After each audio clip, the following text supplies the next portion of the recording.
Olá amigos, tudo bem com vocês? Estamos começando mais um Politicando, e desta vez nós vamos falar sobre o drama que está vivendo a base do governo dentro da Assembleia Legislativa. Nós temos hoje na Assembleia para discutir essas duas matérias polêmicas que nós estamos falando, que estão entrando esta semana e vai começar a dar muita pressão dos servidores sobre o Legislativo. Existem duas questões aí por trás dessa movimentação que vão definir a vitória ou a derrota do governo nessas duas matérias. A MP2, que trata do congelamento das progressões por 30 meses, e também da PEC, a proposta de emenda constitucional, assinada por 16 deputados, que define a questão dos procuradores, ou seja, que o Procurador-Geral do Estado e da Assembleia não precise ser necessariamente um servidor de carreira. 16 deputados apresentaram, essa proposta tem mais força porque é uma iniciativa da própria Assembleia, mas também existe um interesse do governo por trás. Como nós dissemos, alguns deputados defendem que os procuradores que são responsáveis por essa área, os chefes dessas áreas, eles acusam eles de estarem atuando com um perfil mais corporativista e diz que desvincular do quadro de carreira seria uma forma de desviar desse corporativismo. De toda forma, então, tem um interesse aí do governo por trás, porque afeta, logicamente, diretamente a reforma administrativa. Mas o que mais pesa é a medida provisória número 2, que trata do congelamento das progressões. O que acontece? Bom, primeiro tem um toma lá da cá, que é um grupo de deputados que acusa o governo de não estar honrando com os compromissos que foram feitos na eleição da mesa diretora da Assembleia no dia 1º. O que significa isso? Cargos, nomeação de indicados, ou seja, os indicados deles não estariam sendo nomeados, ou o governo sequer pediu ainda a lista de indicações dele para o governo. E eles reclamam que estão vendo todo dia saindo nomeações no Diário Oficial, e as nomeações deles estão sendo relegadas. Então estão muito chateados com o governo, e isso pode, logicamente, comprometer o voto deles em plenário em relação à medida provisória número 2, principalmente, que trata dessa questão do congelamento. Como você vê, tem um descontentamento da base, a gente já disse aqui, lá depois da eleição da mesa diretora, na definição das comissões, vocês lembram que nós trouxemos aqui semana passada a briga que foi, já se mostrou ali um desajuste, um descontentamento, uma coisa muito interna, mas logicamente já pré-anunciava essa insatisfação com o Palácio Araguaia. E agora está muito configurado, e se existe um grupo muito chateado, achava que o governo já, após a eleição da mesa diretora, iria cumprir os acordos de nomeação que foram feitos para a eleição do Toinho Andrade para presidente da Assembleia, e isso não foi cumprido até agora. Segundo um deputado me disse, por exemplo, o governo deveria ter nomeado esse pessoal já em janeiro, mas por conta da MP que trata da nova estrutura administrativa do Estado, com enxugamentos e tal, o governo pediu para deixar para depois do anúncio que foi feito no início de fevereiro. Então seria aí a partir de agora. E até desde semana passada, essa semana, o governo não falou mais disso, e os deputados estão chateados, estão querendo aquela troca. Mas não, por que eles estão avaliando? Logicamente que, trocando em miúdos, tem um toma lá da cá. Mas na cabeça deles, como está funcionando? Olha, para votar essa medida provisória das progressões, nós vamos ter um desgaste absurdo, o servidor vai vir matando em cima de nós. Dizem eles que os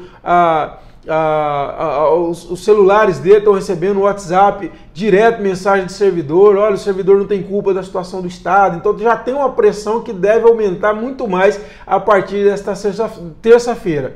Agora, então se vão se submeter a esse desgaste, então pelo menos que tenha um bônus nessa história, né? E nem o bônus eles estão tendo, então dizem que isso dificultará o voto deles, o governo vai ter que resolver essa questão.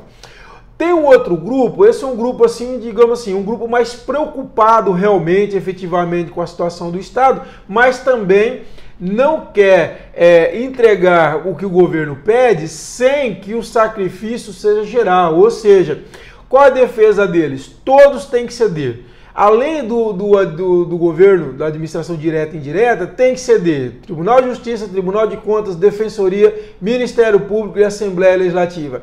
O que eles defendem? Todos têm que sentar numa mesa e definir, olha, nós todos vamos sacrificar. Não, eles não acham correto você sacrificar apenas o quadro geral e não sacrificar principalmente os segmentos dos outros poderes que ganham bem, que ganham de um salário elevado, estão aí na ponta dos salários do funcionalismo estadual. E não deixo de ter a razão, nesse ponto eles estão certos sim. Eu acho que falta muito para os demais poderes. Eles precisam, eu tenho defendido isso já há alguns anos, que os demais poderes precisam contribuir com a crise do Estado e não contribuem. Eu já falei aqui que são bolhas dentro do Tocantins, que vivem como se estivessem na Noruega, na Suécia, dentro do estado pobre, paupérrimo que é o Tocantins. Eles precisam sim dar o sacrifício até para servir de exemplo, né? Eu tenho elogiado a iniciativa do governo do estado de fazer esse enxugamento, que ele é muito bem-vindo, mais do que necessário. Agora, defendo também que os demais poderes façam, que juízes, promotores, conselheiros, defensores e os altos cargos que existem nessas estruturas sejam sacrificados. Nós precisamos acabar com esse vergonhoso auxílio moradia para quem não precisa de auxílio moradia, uma imoralidade. Isso é um absurdo, tem que acabar nesse estado. E os deputados estaduais também têm que dar esse exemplo. E não adianta deputado estadual vir em lugar, eu abro mão do auxílio moradia se fulano abrir, senão não abro. Não tem nada a ver uma coisa com outra. Ele é um representante público, eu falei aqui semana passada, político não é profissão. Político é servir a comunidade e eles não têm que receber auxílio moradia, que eles já têm um salário muito bom e já têm a renda que eles têm na vida deles, não abriram mão da vida profissional deles. Então é vergonhoso esse auxílio moradia dos deputados, mas não é menos vergonhoso nos outros poderes, na forma indiscriminada contra um contribuinte pobre que nós temos. Além disso, precisa rever também os planos de carga e salário de suas estruturas, que permitem que esses quadros tenham salários absurdamente elevados, fora do comum. No TJ é um absurdo, uma festa de dinheiro público que se vê ali dentro, pago para servidor, questão de diárias, sabe, trocas aí de diária, o cara que poderia fazer serviço aqui vai fazer serviço não sei onde para receber diária, enfim, tem um monte de irregularidade que precisa, de imoralidade, vamos dizer, que precisa ser revista. Então esse grupo de deputados tem razão.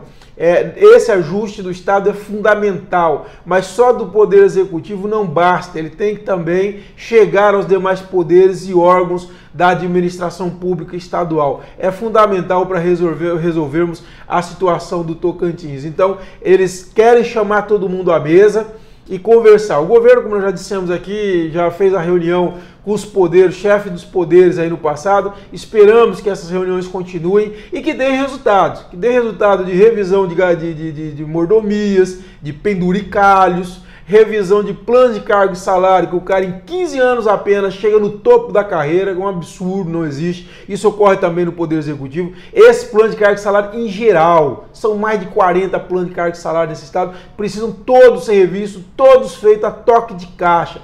Hoje eu vi um parlamentar naquele discurso muito demagogo, falando que, olha, que o servidor não tem culpa, jogando pra galera. E o servidor não tem culpa mesmo, ninguém tá culpando o servidor.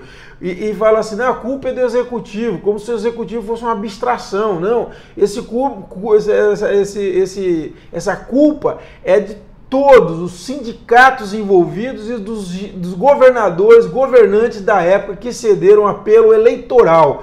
Um fez chantagem do lado dos sindicatos contra os governos porque era ano eleitoral, do tipo ou dá ou desce. E do outro lado, os governantes que não pensaram o Estado e pensaram só no seu poder, só na sua eleição e cederam irresponsavelmente sem pensar o impacto disso nas contas do Estado. Então, é muito hipócrita, demagogo, ver um deputado ir para a tribuna e falar assim, olha, por que estão querendo sacrificar seus servidores? É culpa do Executivo, como se o Executivo fosse algo assim, sabe, um ser imaginário. Isso é uma hipocrisia, demagogia desse deputado. Na verdade, Existem culpa sim e não é do servidor. Existe culpa maior do governante, que é o responsável maior, que fez esses planos de cargos e salários horrorosos, eleitoreiros, e do outro lado dos sindicatos que não tiveram responsabilidade com o seu futuro e o futuro do Estado e chantagearam até governos em troca de voto para receber esses planos de cargo e salário. Então todo mundo errou nessa história, não tem santo nessa história. Precisa ser revisto pelo bem do Estado, pelo bem do futuro desse Estado. É isso, pessoal, que eu tinha para dizer. Espero que vocês tenham gostado. Se gostaram, curta esse vídeo.